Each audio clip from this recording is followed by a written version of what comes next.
ആഗോള വിദ്യാഭ്യാസ സംഗമത്തിനെതിരെ ഇന്നലെ രാത്രി മുതൽ SFI പ്രതിഷേധം തുടങ്ങിയിരുന്നു. രാവിലെ റോഡ് ഉപരോധം നടക്കുന്നതിനിടെ കടന്നുവന്ന TP ശ്രീനിവാസന്റെ വാഹനം പ്രവർത്തകർ തടഞ്ഞു. ഇതിനെ തുടർന്ന് TP ശ്രീനിവാസൻ വേദിയിലേക്ക് നടന്നു പോകാൻ ശ്രമിച്ചത് ഉന്തിനും തള്ളിനും ഇടയാക്കി.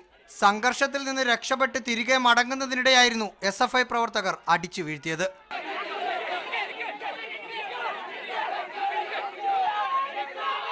പോലീസിനെതിരെ രൂക്ഷ വിമർശനം TP ശ്രീനിവാസൻ ഉയർത്തി. ഒരൊറ്റ പോലീസുകാരൻ പോലും എൻ്റെ അടുത്ത് വന്ന് സഹായിച്ചു പോലുമില്ല. എൻ്റെ ഒരു സഹപ്രവർത്തകൻ എൻ്റെ കൂടെ ഉണ്ടായിരുന്നു, അദ്ദേഹമാണ് എന്നെ പൊക്കിയെടുത്തത്.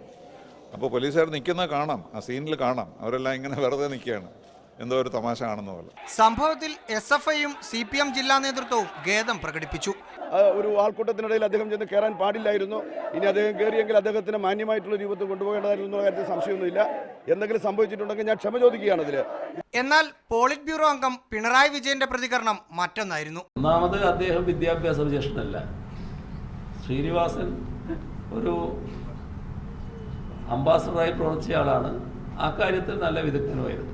ആ അംബാസഡറായിട്ട് ഇവിടെ നിയോഗിച്ചത് നമ്മുടെ വിദ്യാഭ്യാസ മേഖലയെ സ്വകാര്യവൽക്കരിക്കാൻ വേണ്ടിയാണ്.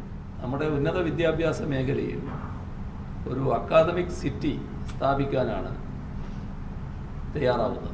പ്രവർത്തകർക്കെതിരെ ലാത്തിചാർജ് നടത്തിയ പോലീസ് പിന്നീട് ബലം പ്രയോഗിച്ച് അറസ്റ്റ് ചെയ്തു. പോലീസിന്റെ ഭാഗത്തു നിന്ന് ഗുരുതരമായ സുരക്ഷാ വീഴ്ചയാണ് സംഭവിച്ചത്. കാരണക്കാരായ ഉദ്യോഗസ്ഥർക്കെതിരെ നടപടികളുണ്ടാവും. അനിരുദ്ധൻ വെള്ളൂരിനൊപ്പം റഹീസ് റഷീദ്, മീഡിയ 1, തിരുവനന്തപുരം.